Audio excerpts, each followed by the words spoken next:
Karibu katika episode ya 7. Tunaendelea pale ambapo tulikuwa tumekomea katika episode ya 6. Ni mara baada ya kumshuhudia bidada Alien akiwa ameweza kubebwa na yule mwamba ambaye ni kiongozi wa ulinzi katika kampuni, na hapa alikuwa akimtoa nje. Lakini ile namna ambayo bidada alikuwa amebebwa, moyo wake akajikuta unadunda tu. Namna alivyokuwa akimtazama huyu jamaa, aisee, ilikuwa imemvutia sana sini hii. Lakini yule kibaka alikuwa amevamia ndani ya mjengo, alikuwa akihangaika ni namna gani anaweza katoka nje ya ile jengo, lakini hali ilikuwa ni mbaya, kwani mwamba Gangwang naye alikuwa amefimba katika meno hayo. Kama kawaida, mwana kulitafuta ndiye mwana kulipata. Bidada Gangsu akiwa anahangaika kumtafuta huyo mbwa, alikuwa akimtamanishia sausage, hatimaye mbwa akaonekanika na macho yalikuwa yakiwaka. Moja kwa moja bidada alimfuata mwamba Jangwan akimpasha habari kwamba amefanikiwa kumuona yule mbwa aliweza kumng'ata anko wake, lakini kwa bahati mbaya sana jamaa alikuwa hana uwezo wa kumuona. Kwa hiyo kwa lugha nyepesi ni kwamba huyu si mbwa wa kawaida bali ni mbwa wa kizimu, na inaonekana kwamba yule mwizi alikuwa ameingia katika eneo hili alikuja na mbwa ambaye alikuwa akipendana naye zamani sana. Si tu hivyo bali alikuwa akimtumia katika masuala yake ya kiwizi. Sasa kwa bahati mbaya ni kwamba mbwa ameweza kufa, lakini mzimu wake bado unaambatana na huyu jamaa, na bidada akasema kuwa kwa kumtumia mbwa huyu tunaweza tukagundua ni wapi huyo mwizi anapoishi. Lakini ile time bidada anataka kuelekea na kuanza kumfuata huyo mbwa ili aweze kumwelekeza ni wapi yule mwizi alipo, ghafla tu mwamba Jangwang alipoweza kumshika bidada, yule mbwa akawa ametoweka. Kumbuka kwamba huyu jamaa akimshika bidada, basi kila kitu ambacho kiko katika asili ya mzimu kinapotea. Jamaa Jangwang akamwambia bidada kuwa bidada Iliang ameweza kushambuliwa na anapelekwa hospitalini. Vipi kama na wewe ukifuatia na ukapata madhara kama yale? Lakini pia akamkumbusha bidada kwamba shughuli ya kuwakamata watu inafanywa na polisi, kwa ni muhimu sana akawachia polisi walihangaikia jambo hilo kuliko yeye kujihangaisha na kuingilia majukumu ambayo hata hayamhusu. Lakini bidada akaendelea kukazia kwa kusema kwamba anahisi kwamba kuna kitu ambacho kimejificha katika tukio hili, ni muhimu wakafuatilia wao kama wao. Lakini mwamba akazidi kumhamasisha bidada na kumwambia kuwa polisi acha wahangaikie jambo hilo, na akamwambia kuwa kila kitu unachokipambania katika maisha zingatia usalama wako kwanza. Bidada kusikia kwamba mwamba anajali kiasi kile akajikuta na tabasamu tu. Kiongozi wa ulinzi anayefahamika kama Kang Wu alikuja kurudisha ripoti kwa bidada Jang Ho na kumwambia kwamba nimesikia kuwa watu wanazungumza na mbwa, lakini huyo mbwa nikimtazama katika CCTV kamera mbona ni kama simuoni. Bidada alitamani kumweleza mwamba ukweli kwamba yeye ana uwezo wa kuona mizimu, lakini akakumbuka namna ambavyo mwamba alikuwa akiogopa siku ya jana aliposikia habari ya mizimu, hasa akawa anaogopa akashindwa kabisa kumwambia jamaa ukweli. Bidada anasema kwamba alikuwa akizungumza tu na mtu katika simu na huyo mtu anaitwa mbwa. Kwa wakati anazungumza naye watu waliona kana kwamba alikuwa akizungumza na mbwa, lakini ukweli ni kwamba alikuwa akizungumza na simu tu. Lakini pia naye mwamba Jangwan, jambo la kuchekesha ni kwamba wakati anatoka nje akaanza kumuona yule mbwa mzimu, lakini pia akaja kuona madensa fulani hivi ambao waliisha kufa kipindi cha zamani kidogo. Lakini mwamba alivyomzinzi bana akawa anaona wale madensa ambao wako kama vile nusu tupu hivi, na mbwa akawa anamshangaa jamaa anavyokodolea macho ama bibie. Lakini ghafla bin Vu mwamba anashtuka bana, kumbe alikuwepo katika ndoto. Lakini pia mwamba Jangwan alipoamka asubuhi moja kwa moja mpaka kwa bidada, aisee, nina uwezo wa kuona mizimu sasa hivi, ila mimi nawaonea katika ndoto. Lakini alianza kumweleza bibie kwamba katika ndoto alikuwa akiusikiliza wimbo wa Zilipendwa na kuna wadada walikuwa wakicheza katika wimbo huo, na ndipo alipoweza kumshuhudia yule mbwa. Basi akawa ameuplay huo wimbo, and confidently enough jamaa akiwa anajiamini kabisa akasema kwamba nina uhakika huyo mbwa atakuwa amesogea na yuko katika eneo hili, hebu chukua mkanda umfunge. Lakini bidada bana akaona kwamba ni kama uwezo wake vile unanyang'anywa hivi, akasema bana huyo mbwa bado hajaja. Alikuwa akimzuga tu mwamba, lakini jamani kweli kabisa alikuwa akimuona huyo mbwa katika hali ya mawazo. Lakini bidada Alien baada ya kuvamiwa na yule kibaka alipelekwa hospitalini. Kumbuka kwamba mwamba alikuwa amembeba bidada, na namna ambavyo alikuwa amebebwa kuna namna fulani hivi alikuwa akihisi pale mabegani kwa mwamba. Wakati huo amerudi kutokea hospitalini, alimfuata huyu kiongozi wa ulinzi akamshukuru sana kwa msaada wake. Lakini kama walivyosema wahenga, mkono mtupu au lambwi. Basi moja kwa moja bidada alikuja na tiketi mbili na kumwalika mwamba katika tamasha moja kubwa ambayo itakwenda kufanyika siku za hivi karibuni. Lakini mwamba akasema hapana bana, ni sehemu ya majukumu yangu, akawa anampotezea bidada. Basi mwanadada Hilian akasema kuwa kama nikikwambia kwamba hizo tiketi nimezinunua kwa gharama kubwa, vipi utafanya kitu gani? Lakini mwamba naye akawa ameuliza, vipi kama nikisema kuwa sihitaji kuelekea huko, utaenda kurudisha hizo tiketi? Bidada akasema kwamba yeye ni mtu maarufu na anashabikiwa na watu wengi, kama akienda na mgeni itakuwa ni kitu cha kushangaza kidogo, lakini kama akienda na mtu ambaye atakuwa karibu kwake itakuwa na maana zaidi. Lakini mwamba hakujali haya yote ambayo bidada alikuwa akiyazungumza wakati huo, akawa anataka kuondoka. Mwamba alikataa katu, lakini akasema kwamba kuna mtu maalum ambaye anahisi kwamba anaweza kumwalika, sio yeye, akawa anaondoka zake.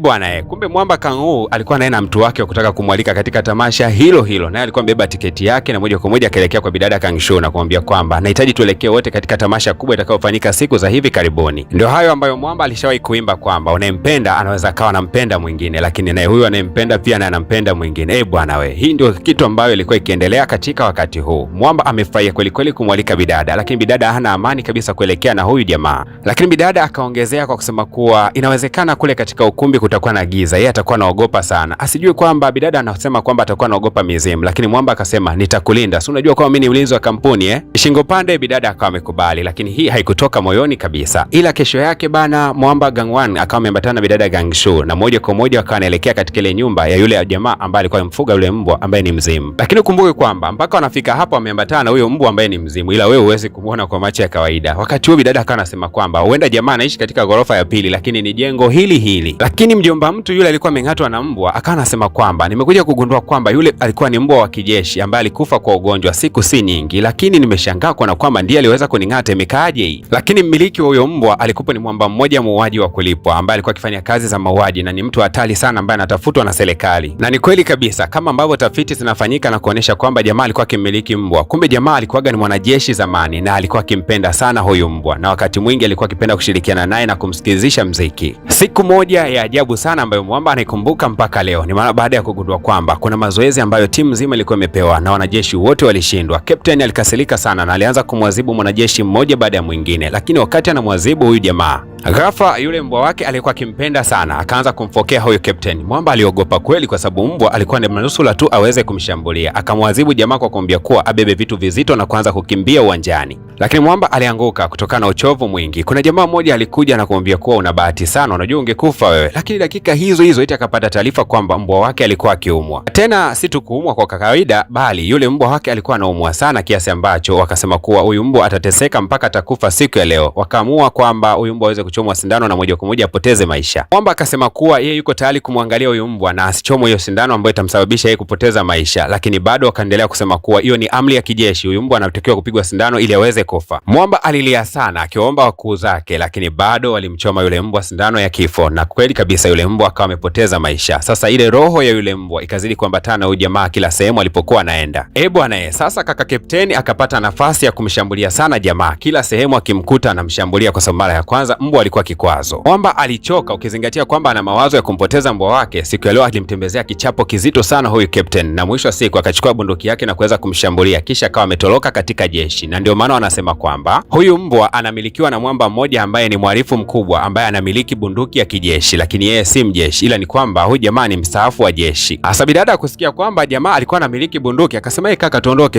huko ndani. Jamaa akamwambia bidada kwamba huyu sio mzimu, kumbuka kwamba huyu ni binadamu wa kweli, akikulamba na bunduki hiyo unakufa kweli, usete mzaa kabisa. Lakini mapolisi watakuja hapa si muda mrefu na magari pamoja na silaha, watakwenda kumtoa jamaa. Lakini bidada kando aliweza kuona ule mzimu wa mbwa ukiwa unalia sana, ukiwa hautegemei kabisa kuona jamaa huyu anaenda kukamatwa. Ni kama ulikuwa unamuomba bidada aweze kutoa msaada kwa jamaa. Alafu Mwamba akamtazama bidada na kusema kuwa mbona unapenda sana kujali mambo ya watu wewe? Jali mambo yako, nenda nyumbani, kaoge, piga makeup kwa sababu siku ya leo una appointment ya kutoka na ule Mwamba Kang'u kwenda kutazama movie usiku, si ndio? Na Mwamba wakati anataka kumshika bidada ili aweze kumuondoa katika lile eneo, bidada akawa amerudi nyuma kidogo na akasema kwamba ni heli akaitwa kichaa, lakini yeye hawezi kuruhusu kabisa ujamaa aweze kukamatwa na polisi. Akawa amerudi ndani kwenda kumsaidia yule mjeshi mstaafu. Bidada akazidi kumfuata huyu mbwa ambaye ni mzimu akimwelekeza ni wapi jamaa alipo, na kumbe Mwamba alikuwa amekata tamaa kabisa ya maisha, ameshika bunduki yake tayari kujiondoa maisha. Lakini kwa bahati iliyo njema ni kwamba yule mbwa akafika pale na kumwangushia kitu kizito. Ni kweli risasi ilifyatuka, ila ilikuwa imeelekea upande. Mungurumo wa risasi ukawa umesikika, kila mmoja alibaki anastaajabu. Na jamaa kujua kwamba kule Mwamba ndani ana bunduki na bidada ameingia huko, akajua kwamba huenda tayari bidada kimemlamba. Alipotoka katika kile chumba chake cha siri akawa anatembea huku mbele, na watu wote walipokuwa kimuona kwamba ameshika bunduki wakaanza kumwogopa. Lakini bidada Kang Shu sio kwamba alikuwa kimwogopa huyu jamaa, lakini wakati wa hizi purukushani zote bidada Kang Shu alikuwa anapishana na Mwamba Gangwan hapa pasipo hata kujua. Moja kwa moja Mwamba akajua kwamba bidada bado yuko juu ya ghorofa, yeye akaendelea kupanda juu wakati watu wote wanakimbia kutoka nje. Lakini ile time Mwamba anafika tu, jamaa akawa amemnyoshea bunduki. Jamaa akawa anamtazama namna gani jamaa alipokuwa na hasira, akaanza kuongea naye. Jamaa aliongea maneno ya kiume na yenye kufariji sana, akamwambia kuwa macho yako hayaoneshi kana kwamba wewe ni muuaji wa kutisha, bali macho yako yanaonesha kuwa ni mtu ambaye alinyimwa haki yake ambayo alikuwa anastahili katika maisha. Upendezi ukifanya mauaji, embu shusha bunduki yako chini tuweze kuzungumza. Mwamba akajikuta amelainika tu na moja kwa moja akaanza kushusha bunduki yake. Jamaa akamwambia Mwamba aende zake, lakini kati jamaa anaondoka ni kama vile jamaa alikuwa anafikiria bado kuweza kujua hiki kitu. Mwamba Jiangwan aliweza kuishtukia, akawa amechukua ule mkanda wake wa mbwa na kumrushia jamaa. Akamweleza wazi kwamba yule mbwa wako bado yuko na wewe kila sehemu unayokwenda. Jamaa akasema, unazungumza ujinga gani wewe? Mbwa gani unayemzungumzia? Kwa sababu mimi mbwa wangu alishakufa zamani sana. Lakini naye Mwamba akamwambia kuwa najua kwamba mbwa wako alikufa zamani sana, ila mbwa wako ndiye aliyetuongoza mpaka sisi tumeweza kufika hapa. Anakujali sana na ndiye anayekulinda. Na jamaa akajikuta anatoka mpaka na machozi. Wakati huo akawa analia sana yani. Polisi wakawa wamefika katika eneo lile na kumwambia jamaa aweze kunyanyua mikono yake juu. Lakini angalau Mwamba hakuyasikia haya maneno ya kwamba mbwa wake alikuwa akimjali. Akajikuta tu anatabasamu wakati fulani. Mwamba akamwahidi kuwa kama utakapokuja kutoka gerezani na kuahidi kukupa kazi kubwa sana katika kampuni yangu na kuahidi hilo. Bidada alifurahi sana kuona kwamba wazo lake la kuweza kumwokoa Mwamba limefanikiwa. Lakini Mwamba akamfuata bidada na kumwambia kuwa wakati mwingine nikikupa maelekezo nataka wage unanisikiliza, sawa? Sio unanibishia tu. Vipi kama angekuua huko ndani? Lione akawa amemsodoa bidada. Basi bidada anacheka kweli kweli, anaenjoy sana kampani ya huyu Mwamba. Hasa bana, hii kampani ya huyu jamaa inazidi kumzuzua tu. Huku alikuwa amepanga kukutana na yule jamaa katika ukumbi wa kuweza kutazama movie. Jamaa akasubiri kweli kweli, kumbe bidada bana amelala katika kochi na amesahau kila kitu. Lakini sasa kitu cha kustajabisha ni kwamba bidada Ilian ndiye aliyokuja katika hilo tamasha na akawa anamtazama jamaa. Kumbuka kwamba alimpenda hampendi, anayependwa naye ndio huyo anampotezea. Hasa unadhani itakuwaje bidada baada ya kuamka na kugundua kwamba atakuwa ameachwa na jamaa alikuwa amekubaliana naye kukutana naye katika ukumbi wa movie? Itakuwaje kuwaje huko na nini maisha ambayo atakwenda kujili baada ya hapa? Tukutane katika episode ya 8, itakwenda kutupa majibu ya nini ambacho kinaendelea. Nikusiwe ambaye bado hujagusa alama ya kusubscribe, fanya hivyo kama bado, lakini kama umegusa alama ya kusubscribe basi usisahau kugusa alama ku like, lakini pia